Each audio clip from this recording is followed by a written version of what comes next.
Obrigado, Sara. Obrigado. Vamos ao estudo. Então, é um prazer muito grande estar aqui novamente para trazer mais um estudo. Como a Sara falou, a gente está começando agora o capítulo 3 de Filipenses. Então, o que eu quero trazer hoje à noite para vocês é o tema Contando os Nossos Dias. E para esse tema, eu quero ler com vocês Filipenses 3, do versículo 1 ao 11. Esse é o primeiro parágrafo de Filipenses que a gente vai estudar juntos. A palavra do Senhor diz assim: Quanto ao mais, meus irmãos, alegrem-se no Senhor. Escrevo de novo as mesmas coisas. Não é um problema para mim, e é segurança para vocês. Cuidado com os cães, cuidado com os maus obreiros.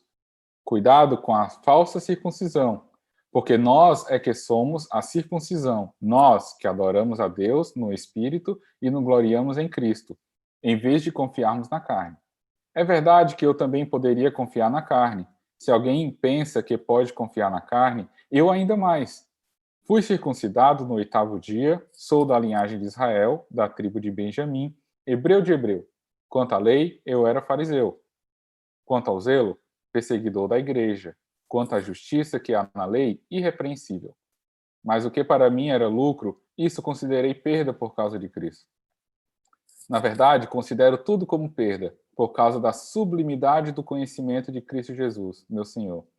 Por causa dele, perdi todas as coisas e as considero como lixo, para ganhar a Cristo. E ser achado nele, não tendo justiça própria, que procede da lei, mas aquela que é mediante a fé em Cristo, a justiça que procede de Deus, baseada na fé. O que eu quero é conhecer Cristo e o poder da sua ressurreição, tomar da parte dos seus sofrimentos e me tornar como ele na sua morte, para de algum modo alcançar a ressurreição dentre os mortos. Vamos orar mais uma vez.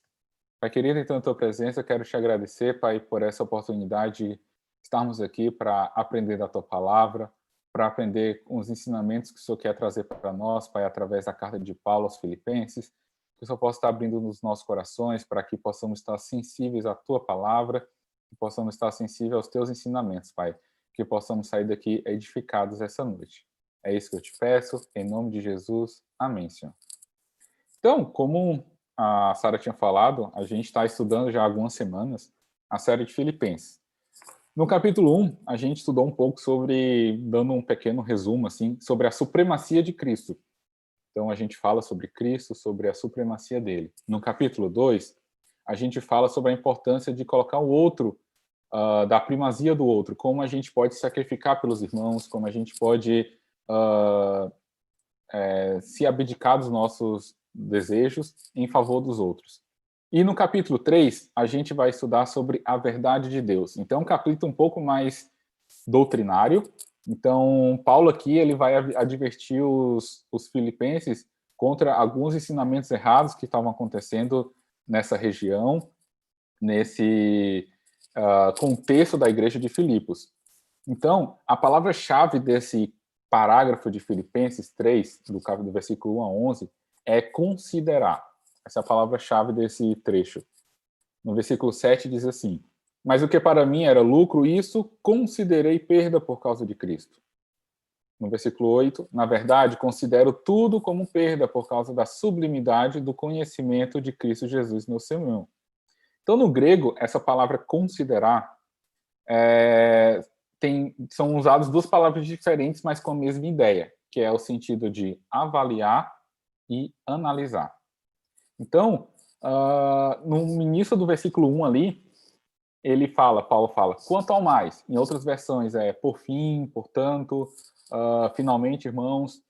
Paulo, ele não está finalizando a carta aqui aos Filipenses, porque ainda tem o capítulo 3 e o capítulo 4. Mas ele está encerrando o que ele estava falando no capítulo 2, e ele está iniciando um novo assunto para os irmãos de Filipenses. Então, ele começa esse novo assunto, que é falar sobre a verdade de Deus, sobre um capítulo um pouco mais doutrinário, de conselhos doutrinários aos irmãos de Filipos. Mais uma vez aqui, nesse versículo 1, a gente consegue perceber que Paulo, ele fala sobre a alegria. Então, isso é uma palavra que permeia todo o livro de Filipenses. Então, essa palavra está sempre martelada em todos os capítulos. O que ele diz no versículo 1 aqui? Quanto ao mais, meus irmãos, alegrem-se no Senhor. Então, a alegria do cristão, ela é centrada em Cristo. Ele diz, alegrem-se no Senhor. A alegria do cristão, ela independe das circunstâncias, quando a alegria está no Senhor. A gente já estudou isso nos capítulos anteriores. Então, Paulo, ele reforça isso na introdução desse capítulo. Então, isso mostra um outro recurso pedagógico que Paulo usa, que é o da repetição. Então, ele fala ali no versículo 1, escrever de novo as mesmas coisas não é um problema para mim, e é segurança para vocês. Quando a gente está estudando para o vestibular, quando a gente está estudando para fazer o Enem, para fazer até passar em alguma cadeira da faculdade, uma das técnicas muito usadas, que deveríamos usar como estudante, é a técnica da repetição, né? Então, na faculdade eu estava estudando alguma cadeira de cálculo, então, umas coisas que o professor sempre dava dicas para nós, treinem em casa, pratiquem, alguma matéria que tinha que memorizar algumas coisas, vai memorizando ao longo do tempo, então vai dar o reforço na sua mente para aquilo internalizar na mente. Então, é esse recurso que Paulo usa para ensinar as verdades aos irmãos de Filipenses. Ele repete de novo sobre a alegria, que devemos ter alegria no Senhor. Então, há determinadas verdades do cristianismo que precisam ser sempre lembradas, vistas e revistas. O cristão ele não deve buscar um novo evangelho diferente do que foi pregado. Infelizmente, muitas igrejas hoje estão querendo vir com um novo evangelho, estão querendo vir com um novo ensinamento, um evangelho adulterado, e muitos cristãos têm se aventurado nesse conhecimento diferente, mas não, a gente deve buscar o evangelho que já foi pregado, que é sempre ensinado. Então, assim como as circunstâncias e pessoas, as coisas também podem roubar a nossa alegria. A gente viu no capítulo 1 que as circunstâncias eram favoráveis a Paulo ficar triste, mas isso não foi o que aconteceu com ele. As pessoas também decepcionaram Paulo, e isso poderia ser mais uma coisa para roubar a sua alegria. Mas também as coisas podem roubar a nossa alegria. E é sobre esse ladrão, entre aspas, que Paulo fala em Filipenses 3. Então, é sobre as coisas que podem roubar a nossa alegria. É mais uma coisa que pode roubar a nossa alegria. E é isso que a gente vai ver no capítulo 3. Antes de a gente adentrar bem no capítulo 3, é muito bom ter um panorama geral sobre o capítulo, antes da gente examinar em detalhes ele. Nos versículos de 1 a 11, a gente vê sobre o passado de Paulo. A palavra-chave desse termo é considera. Ele considera, ele pondera as coisas que ele fez no passado, tudo que ele viveu, tudo que ele conquistou, tudo que ele agariou para a sua vida, e ele tem novos valores. A gente vai ver sobre os valores que Paulo adquiriu quando conheceu a Cristo. Nos versículos 12 a 16, a gente vai aprender, nos próximos estudos, sobre o presente de Paulo. O atleta, ele está prosseguindo para o alvo, é uma nova motivação, um novo vigor para conseguir percorrer essa caminhada cristã. E no versículo 17 a 21, é o futuro de Paulo. Fala sobre a nossa pátria celestial, nós somos estrangeiros aqui na terra, então ele está aguardando a vinda de Cristo. Então a nova visão é a esperança que Paulo tem. Então esse é o principal divisão no capítulo 3 de Filipenses. E o que Paulo descreve nesse capítulo é a disposição espiritual. Disposição significa estado de espírito, ânimo. Então, só vale lembrar mais uma vez que Filipos ele era uma colônia romana. Então, era considerada Roma fora de Roma. Era uma cidade bem estratégica para os romanos, que era entrada ali na Europa, em contato com a Ásia. Então, nesse mesmo sentido, o povo de Deus ele é uma colônia do céu na terra. Nossa pátria está no céu, fala no versículo 20 do capítulo 3. Então, a gente tem que olhar para a terra do ponto de vista do céu. Essa é a disposição espiritual que Paulo quer que os irmãos de Filipos tenham. É isso que ele está tentando passar para os irmãos de Filipos através da sua carta aos Filipenses. Nesse texto aqui, eu tiro 3 ensinamentos muito importantes para a nossa vida cristã. O primeiro deles se encontra nos versículos 2 e 3, é que devemos ter cuidado com os falsos mestres. Versículo 2 e 3 diz assim: cuidado com os cães, cuidado com os maus obreiros, cuidado com a falsa circuncisão, porque nós é quem somos a circuncisão, nós que adoramos a Deus no Espírito e nos gloriamos em Cristo Jesus, em vez de confiarmos na carne. A quem Paulo está se referindo nessa advertência tripla aqui? Cuidado com os cães, cuidado com os maus obreiros, cuidado com a falsa circuncisão. Para a gente chegar nessa resposta, a gente precisa ver um pouco do histórico do início da igreja. Desde o princípio, o evangelho foi dado primeiro aos judeus, de modo que os primeiros 7 capítulos de Atos falam somente de cristãos judeus ou de gentios prosélitos. Então, esse era o contexto inicial da igreja. Iniciou com os judeus, com os gentios que eram prosélitos. O prosélito é aqueles gentios que se tornaram judeus, mas que não eram nascidos judeus. Então, esse era o contexto bem rígido do início da igreja. Era só um grupo seleto. Em Atos 8, do versículo 25 a 25, a mensagem é levada a Samaria. Mas até aí tudo bem, porque os samaritanos, a maioria deles era a maior parte judeu. Então isso não causou nenhum problema para a expansão do evangelho. Mas a polêmica começa quando Pedro ele leva o evangelho aos gentios em Atos 10. Então Pedro, quando ele leva a mensagem aos gentios, ele é convocado oficialmente a prestar contas das suas atividades, porque gentios estavam se convertendo ao cristianismo, mas não precisavam aderir ao judaísmo para se tornar cristão. Então isso foi um acontecimento inteiramente novo para a igreja, que antes ou era judeu ou eram prosélitos que gentios se tornaram judeus. Então era uma coisa nova que estava acontecendo. Então Pedro explicou nessa convocação que Deus o havia orientado a pregar aos gentios e, a princípio, a questão foi resolvida. Mas a trégua, esse momento de paz, durou pouco, porque quando Paulo foi enviado pelo Espírito Santo para pregar especificamente aos gentios, Pedro também, quando ele pregou em Atos 10 para os gentios, Paulo, na sua primeira viagem missionária, pregou aos gentios, então os judeus mais rígidos, eles logo se opuseram, os mais ortodoxos, ao ministério de Paulo. Então eles foram até Antioquia, e falaram para os cristãos de Antioquia o que diz em Atos 15:1, que diz assim: alguns indivíduos que foram para a Judéia, para Antioquia, ensinavam aos irmãos: se vocês não forem circuncidados segundo o costume de Moisés, não podem ser salvos. Então, esse novo modo de pregar o evangelho para os gentios, os judeus ortodoxos não estavam gostando disso. Então, começou uma polêmica ali entre eles, e eles começaram a ir nas igrejas, nas regiões, pregar dizendo assim: não, para se converter você precisa fazer a circuncisão, você precisa cortar o prepúcio do homem. Então foi feita uma assembleia, em Atos 15 conta um pouco sobre isso, para aprovação desse ministério de Paulo, que estava num modo diferente. Então, mas essa assembleia resultou num resultado positivo para o progresso do evangelho. Os gentios eles não precisavam tornar-se prosélitos, gentios convertidos ao judaísmo, para se converter ao cristianismo. Eles não precisavam mais isso. Mas esses opositores de Paulo, eles não se deram por satisfeitos com essa vitória de Paulo. Eles seguiram o apóstolo Paulo por todas as partes, tentando roubar os seus convertidos e suas igrejas. Os estudiosos chamam esse grupo de falsos mestres que tentavam misturar a lei e a graça, de judaizantes. Era o termo usado. Então, vou usar bastante esse termo.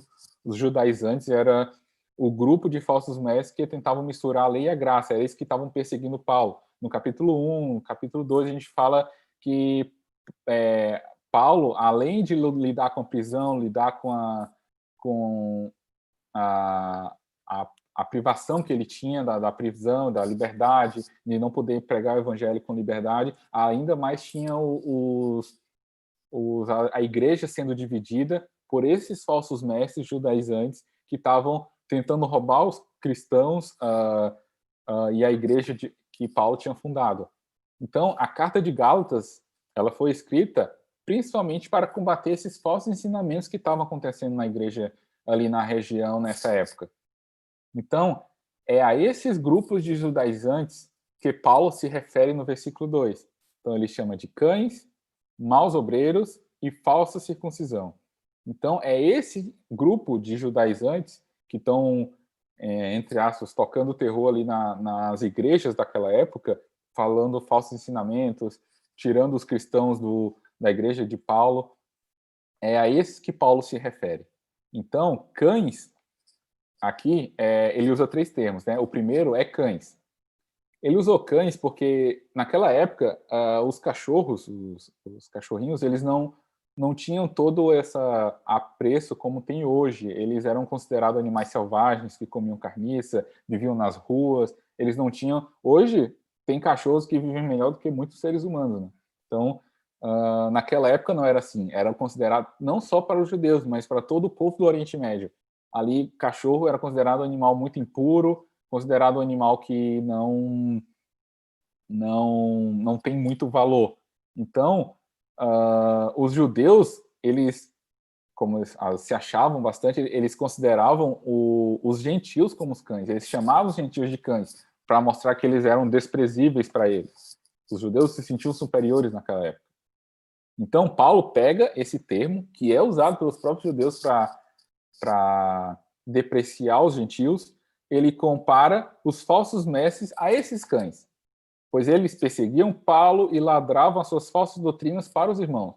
Eles espalhavam ideias perigosas no meio dos cristãos. Então, Paulo confronta eles com um termo que eles usavam, não para xingar eles, não para depreciar eles, mas para comparar e mostrar o que eles estavam fazendo. Era comparável ao que os cães faziam naquela época.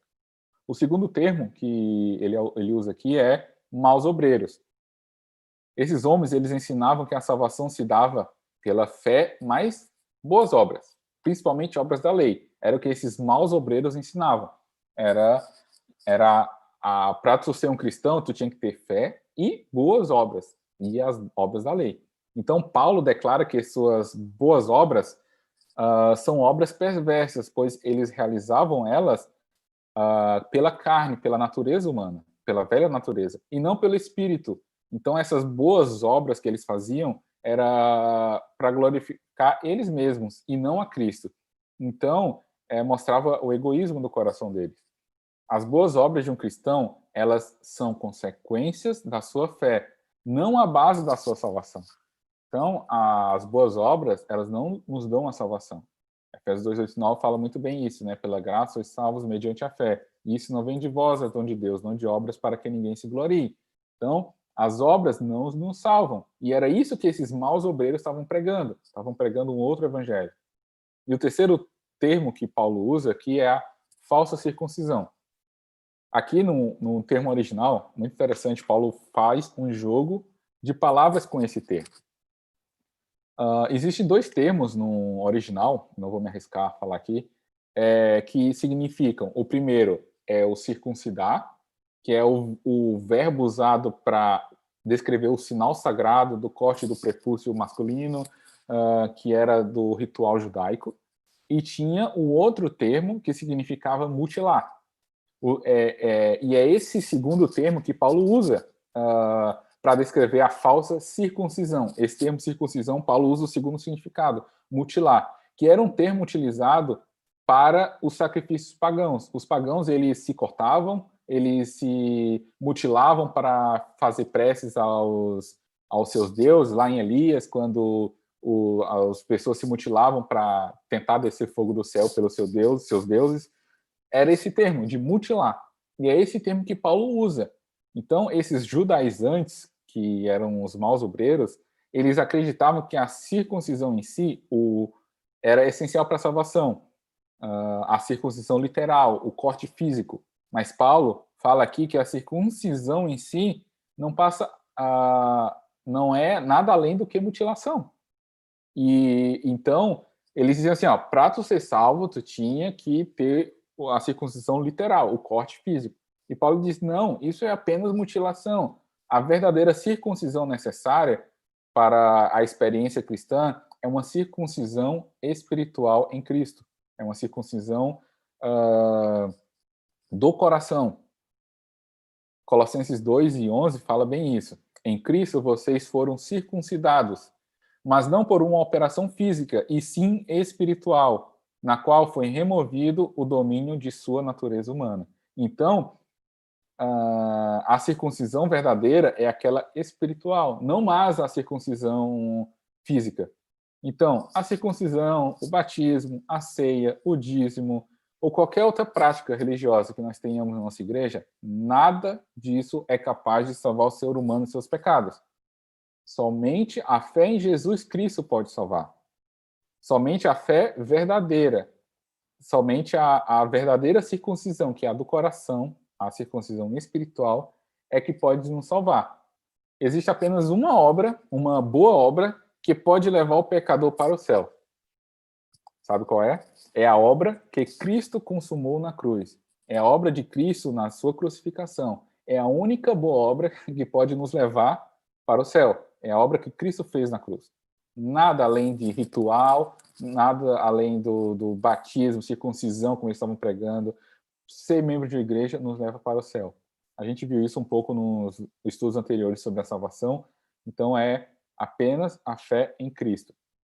E não é a fé em si. Diz assim, eu tenho muita fé, eu tenho uma fé tão fervorosa e eu vou para o céu por causa disso. Não, porque até a própria fé não vem de nós. E mais uma vez, em Efésios 2:8, ele fala, porque pela graça sois salvos mediante a fé. E isso não vem de vós. Nem a fé que você tem vem de você. Vem de Deus. E não por obras também, para que ninguém se glorie. Então, nem a fé que nós temos para aceitar Cristo, nem as boas obras que praticamos como consequência da nossa conversão, vem de nós. Tudo é obra exclusivamente de Cristo Jesus. Então, segunda verdade que eu consigo extrair desse texto para a nossa vida cristã é que devemos renunciar à justiça própria. Nos versículos 4 a 6 fala assim: é verdade que eu também poderia confiar na carne. Se alguém pensa que pode confiar na carne, eu ainda mais. Fui crucificado no 8º dia, sou da linhagem de Israel, da tribo de Benjamim, hebreu de hebreu. Quanto à lei, eu era fariseu. Quanto ao zelo, perseguidor da igreja. Quanto à justiça que há na lei, irrepreensível. Então, Paulo ele faz um contraste aqui entre ele e os falsos mestres. Os falsos mestres estavam querendo ganhar a salvação por meio das obras. Então, era o que eles falavam. Então, tem que se circuncidar, tem que fazer boas obras, e as boas obras da lei para ser salvo, a da lei do judaísmo. Mas Paulo mostra aqui que, se fosse pelas obras, ele tinha um currículo invejável para ir para o céu. Então, ele era o principal que tinha que estar na fila lá do céu, porque o currículo dele é invejável. Então, quando ele era um jovem estudante, ele foi instruído aos pés do grande rabino Gamaliel. Então, ele teve o melhor ensinamento da época em termos de práticas e cultura judaica, que era o rabino Gamaliel. Ele tinha uma carreira promissora como líder religioso judeu. Mas ele abriu mão de tudo isso para se tornar uma pessoa odiada pelos judaizantes e ser pregador do evangelho. Então ele abriu mão de toda essa carreira promissora como um judeu ortodoxo, porque ele tinha toda a bagagem para isso, para se tornar um pregador do evangelho e odiado por esses judaizantes. Então nessa sessão, nesse trecho, a gente tem uma sessão extremamente autobiográfica. Então Paulo ele começa a examinar a sua própria vida.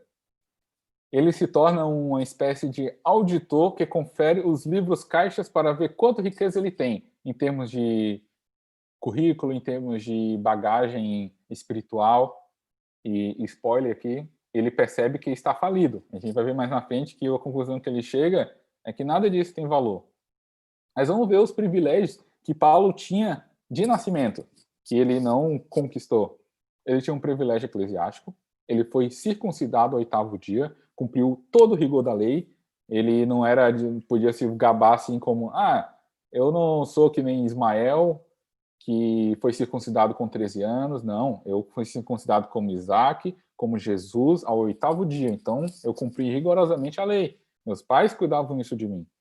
Ele também teve o privilégio da nacionalidade, ele era de uma família hebraica pura, era da linhagem de Israel, Ele não era um prosélito gentil que se tornou judeu, ele era judeu puro. Então, ele tinha um privilégio, naquele contexto dos fariseus, de dizer assim, olha, eu sou da linhagem de Israel.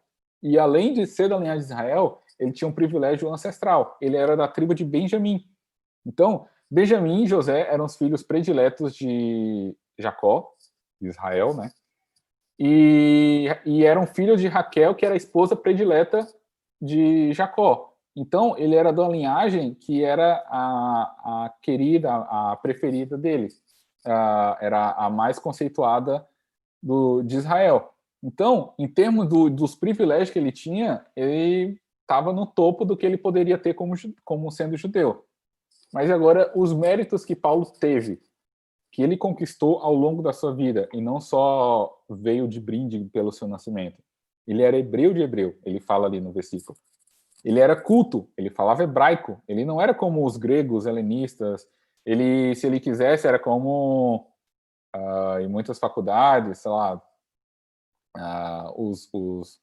antigamente os padres falavam latim, umas coisas, então o pessoal leigo não conseguia entender. Então Paulo ele poderia tranquilamente falar hebraico ali com os fariseus, e os gregos que viviam ali em Filipos não conseguiriam entender, porque eles não tinham esse alto escalão do judaísmo.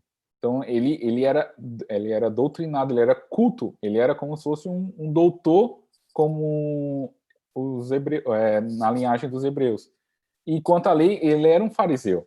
Então, para mostrar que ele era culto, ele era dedicado aos estudos da lei de Deus. Os fariseus, hoje ele tem uma conotação mais de como se fosse uma pessoa hipócrita, coisa assim. Mas naquela época, naquele contexto, os judeus, os fariseus, eram pessoas dedicadas ao estudo da lei, era considerada a classe mais pura do judaísmo. Então, Paulo, ele era fariseu porque ele tinha um conhecimento, ele era culto, ele se debruçava sobre os ensinamentos do judaísmo. E quanto ao zelo, ele era perseguidor da igreja. Então, todo judeu, ele poderia se gabar da sua linhagem. Alguns podiam se gabar da sua dedicação à religião judaica. Então, eles podiam, eu sou judeu, eu posso me gabar também da minha dedicação à fé judaica, ao judaísmo. Mas Paulo, além de ele poder se gabar disso, que ele poderia, ele também poderia se gabar pelo zelo que ele tinha tão grande que ele perseguia a igreja. Então, além de tudo isso da sua linhagem, ele também perseguia ativamente a igreja. Então, outro mérito de Paulo é quanto à justiça, que era lei, ele era irrepreensível. O termo irrepreensível aqui não está se referindo a moralmente falando que ele não podia ser repreendido. Mas o termo no original, ele significa aqui que Paulo, ele não cometeu pecado de omissão quanto ao zelo ao respeito da lei judaica. Então ninguém podia achar alguma falha, alguma repreensão nele, por ele não estar assiduamente buscando o zelo pela lei judaica. Então ele, quando ele era Saulo, antes de se converter, ele perseguia a igreja, ele apedrejou, estava lá junto no apedrejamento de Estevão, ele estava aos pés de Gamaliel, então ninguém podia repreender ele por ele não ser tão zeloso. Então, ele tinha todos os méritos para se gabar, tinha um currículo invejável para dizer assim, olha, pelos meus méritos eu estou salvo, vou para o céu, porque melhor do que eu não tem como existir. Então, o legado humano que Paulo havia recebido era algo que ele poderia se orgulhar. No que se referia ao cumprimento exterior dos requisitos da lei, Paulo ele era impecável. Mas quando ele olha e quando ele olha para si mesmo ou para os outros, quando ele era Saulo de Tarso ainda, não tinha se convertido, ele poderia se considerar justo, porque ele estava olhando o exterior, quando ele se comparava com os demais da sua região. Mas um dia ele enxergou a si mesmo quando em comparação a Jesus Cristo. E foi então que seus parâmetros e valores mudaram. Ele abandonou a justiça pelas obras em troca da justiça em Jesus Cristo. Então, quando lá em Atos 9, Paulo estava perseguindo a igreja, ele se encontrou com Cristo através de uma visão na estrada de Damasco. ele percebeu como as suas obras, boas obras, eram fúteis e sua suposta justiça era pecaminosa. Então ele viu que caiu tudo ali por terra e tudo que ele poderia se gabar, ele viu que aquilo ali não, não servia para nada para ele realmente se converter e ser um cristão verdadeiro. Tem uma ilustração que muito interessante que diz assim: uma senhora discutia com seu pastor a questão da fé e das obras. Ela falou assim: creio que alcançar o céu é como remar um barco. Um remo representa a fé e o outro as obras. Quando usamos dois juntos, conseguimos chegar aonde queremos. Quando usamos apenas um, nos movemos em ciclos. Aí o pastor falou para ela: sua ilustração só tem um problema. Ninguém vai para o céu num barco a remo. Então, ela tentou ilustrar que para ir para o céu a gente precisa das boas obras e precisa da fé. E juntos a gente vai remando para o céu. Mas não é nada disso. A fé que a gente tem vem de Deus e as boas obras são apenas consequência da nossa fé. E ninguém vai para o céu num barco a remo. Essa é a moral dessa história. E a terceira verdade que a gente pode ter aqui é que o evangelho de Cristo é mais precioso do que todos os tesouros deste mundo. Nos versículos 7 a 11, exemplifica isso aqui. Mas o que para mim era lucro, isso considerei perda por causa de Cristo. Na verdade, considero tudo como perda por causa da sublimidade do conhecimento de Cristo Jesus, meu Senhor. Por causa dele, perdi todas as coisas e considero como lixo para ganhar Cristo, e ser achado nele não tendo justiça própria, que procede de lei, mas aquele que é mediante a fé em Cristo, a justiça que procede de Deus, baseado na fé. O que eu quero é conhecer Cristo e o poder da sua ressurreição, tomar parte do seu sofrimento e me tornar como ele na sua morte, para de algum modo alcançar a ressurreição dentre os mortos. No versículo 7, ele fala assim: mas o que para mim era lucro, isso considerei perda por causa de Cristo. Esse termo no original, ele é a mesma palavra usada em Atos 27, 38, que na versão que eu peguei diz assim: refeitos com a comida, aliviaram um navio, jogando o trigo no mar.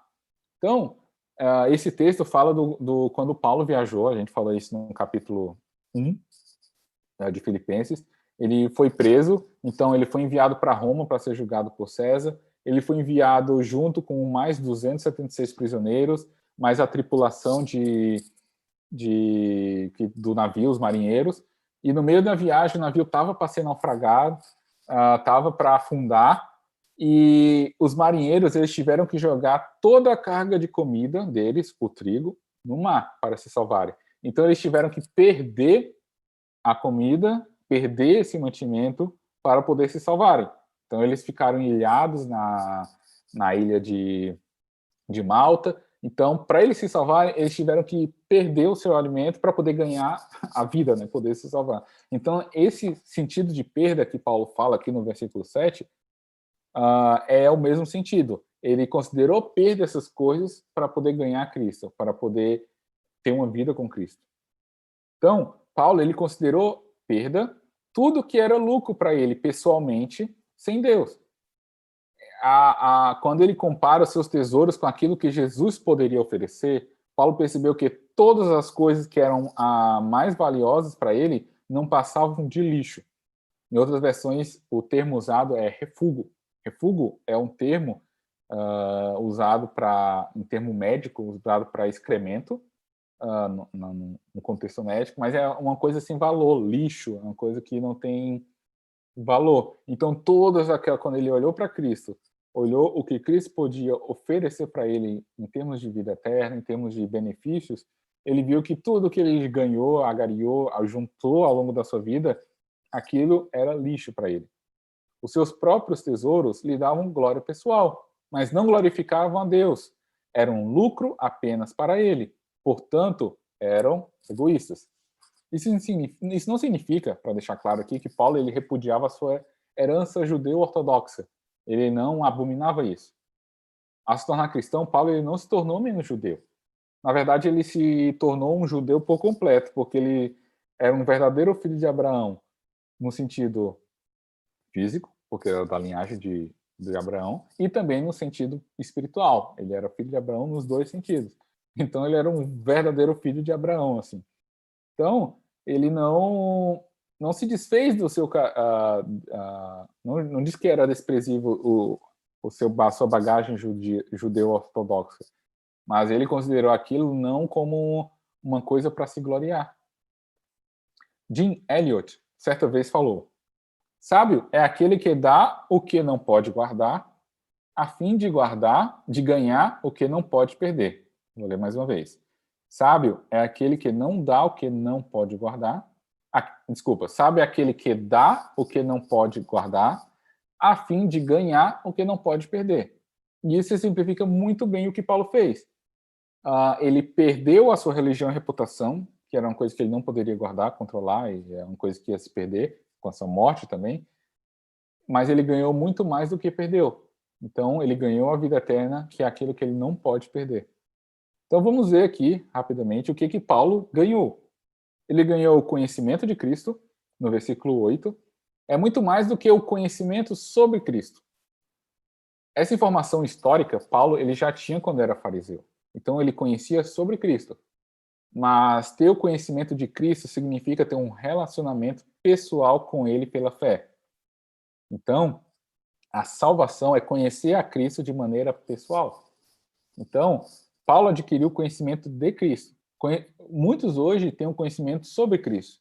Sabem quem Cristo é, que foi um grande profeta. Muitos até na igreja têm como religiosidade, conhecem muito de Bíblia, até às vezes em competições bíblicas consegue se dar muito bem até do que muitos pastores, mas tem apenas o conhecimento sobre Cristo.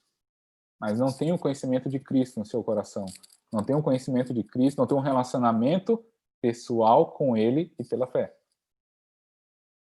A segunda coisa que Paulo ganhou com essa troca, a justiça de Cristo. No versículo 9 fala assim: e ser achado nele não tendo justiça própria que procede de lei, mas aquela que é mediante a fé em Cristo, a justiça que procede de Deus baseado na fé.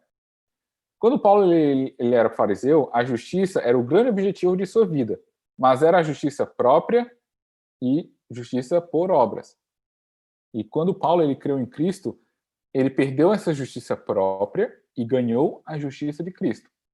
Teve uma troca aqui, da justiça própria pela justiça de Cristo. O termo técnico para essa transação da justiça própria à justiça de Cristo se chama imputação. Ele é muito bem falado em Romanos 4, do 1 ao 8, se você quiser ler em casa depois. E significa, esse termo imputação, significa depositar na conta de alguém. Então, isso é o significado de imputação. Então, Paulo, ele olhou para a própria conta bancária e descobriu que estava espiritualmente falido. Ele olhou para Cristo e viu que o Senhor era perfeito. Então, quando Paulo citou a Cristo, descobriu que Deus havia depositado, imputado, a justiça de Cristo em sua conta. Então, esse é o significado. Ele estava falido espiritualmente e Deus pegou a justiça de Cristo e colocou e transferiu, imputou na conta de Paulo. Tornou ele justo, justificou ele, sem merecer, sem uma obra nenhuma dele. E Paulo descobriu também que seus pecados haviam sido colocados na conta de Cristo da cruz. Então ele foi justificado, foi imputada a justiça de Cristo nele, e os seus pecados foram colocados na conta de Cristo na cruz. E Deus prometeu a Paulo que jamais imputaria contra ele suas transgressões novamente. Isso, para mim, é a maravilhosa experiência da graça de Deus. Isso é a graça de Deus. A gente se torna justo, a gente se torna justificado, é colocado a justiça de Cristo em nós, sem nós merecermos, e os nossos pecados são colocados na cruz de Cristo. E nós somos declarados justos e santos por meio de Cristo, e não pelas nossas próprias obras. Paulo, ele teve de abrir mão de sua religião para receber a justiça, mas para ele isso não foi um sacrifício. Ele viu que era muito mais vantagem para ele fazer isso, e ele não fez com nenhum problema. E a terceira coisa que Paulo ganhou é a comunhão de Cristo, nos versículos 10 e 11. O que eu quero é conhecer Cristo e o poder da sua ressurreição, tomar parte dos seus sofrimentos e me tornar como ele na sua morte, para, de algum modo, alcançar a ressurreição dentre os mortos. Então, para Paulo, a sua conversão não foi o fim, mas o começo. Quando Paulo ele vivia debaixo da lei, sob a lei, tudo que ele tinha era uma série de regras, uma série de dogmas e mandamentos, 600 e poucas leis para cumprir, tinha todos os rituais. Se ele falhasse em um, ele era culpado por todos, então era uma carga que ninguém conseguia cumprir. Apenas Jesus conseguiu cumprir a lei. Mas quando ele estava em Cristo, quando ele aceitou a Cristo, ele teve um amigo, um mestre, um companheiro constante. Então era a troca que Paulo fez por essa vida de dogmas, vida de subjugação que ele teve, de ficar sobre a lei, ele trocou isso para ter Cristo como um amigo, um mestre e um companheiro. Além disso, essa experiência ela foi dolorosa para Paulo. No versículo 10 ele fala, tomar parte nos seus sofrimentos. Paulo, ele sabia que era um privilégio sofrer por Cristo. A gente viu isso em Filipenses, no capítulo 1, nos versículos 29 e 30, que para Paulo, se ele estava sofrendo e o evangelho, o progresso do evangelho estava sendo feito, para ele aquilo estava ótimo e ele não se importava com o bem-estar dele. Se a situação dele levava ao progresso do evangelho, para ele estava ótimo. Ao crescer no nosso conhecimento sobre Cristo e em nossas experiências do seu poder, a gente sofre dos ataques dos inimigos. O Chris falou em alguns estudos atrás que quando a gente vai para a academia, se a gente não volta suado, é porque a gente fez errado. A gente não exercitou os músculos, a gente não queimou caloria. A mesma coisa é a vida cristã. Se a gente não está mortificando o nosso velho homem, a gente não está lutando contra isso, não está tendo lutas com o pecado, ou a gente não está cauterizado pelo pecado e já não sente mais as dificuldades, ou a gente não é um cristão. A gente não está sensível ao pecado. Então, a vida cristã,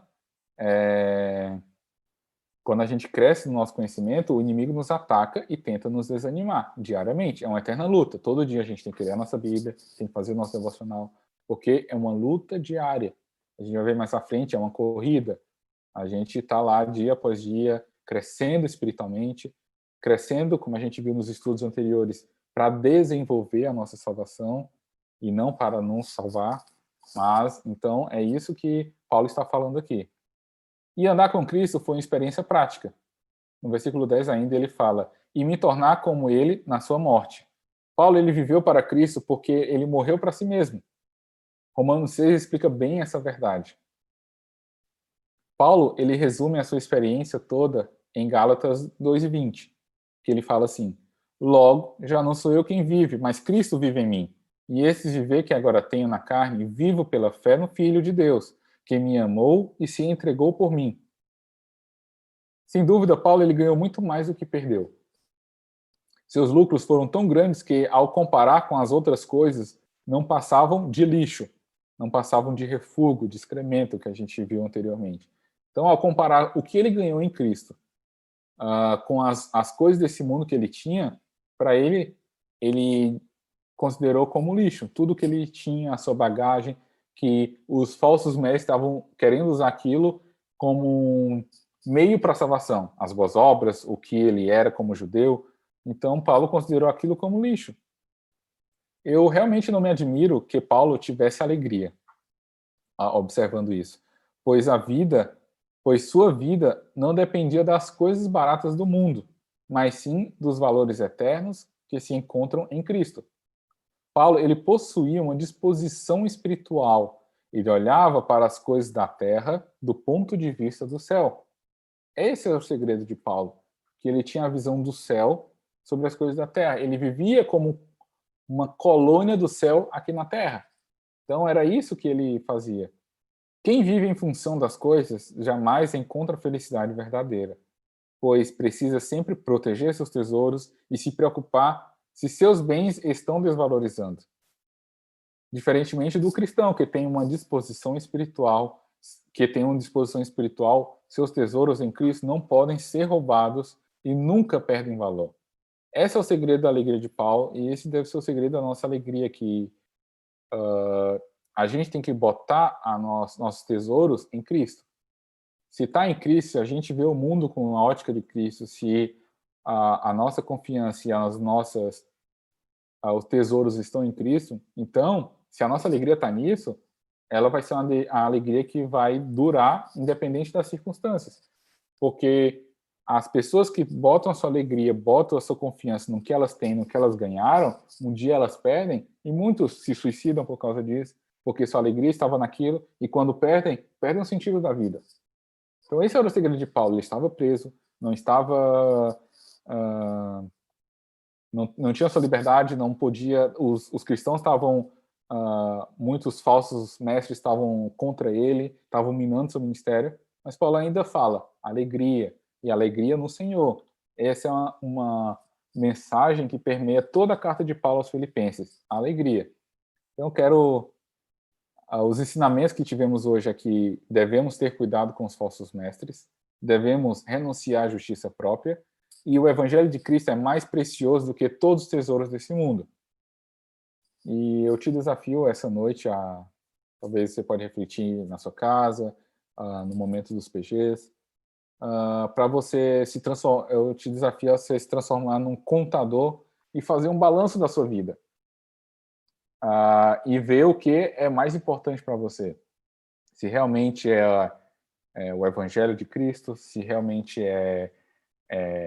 tu tá olhando para Cristo, olhando para esse mundo com a ótica de Cristo, ou se você está apegado aos nossos brinquedos deste mundo, às nossas coisinhas, porque um dia a gente vai embora e tudo isso vai ficar. Onde é que você está depositando a sua alegria? Pense sobre isso.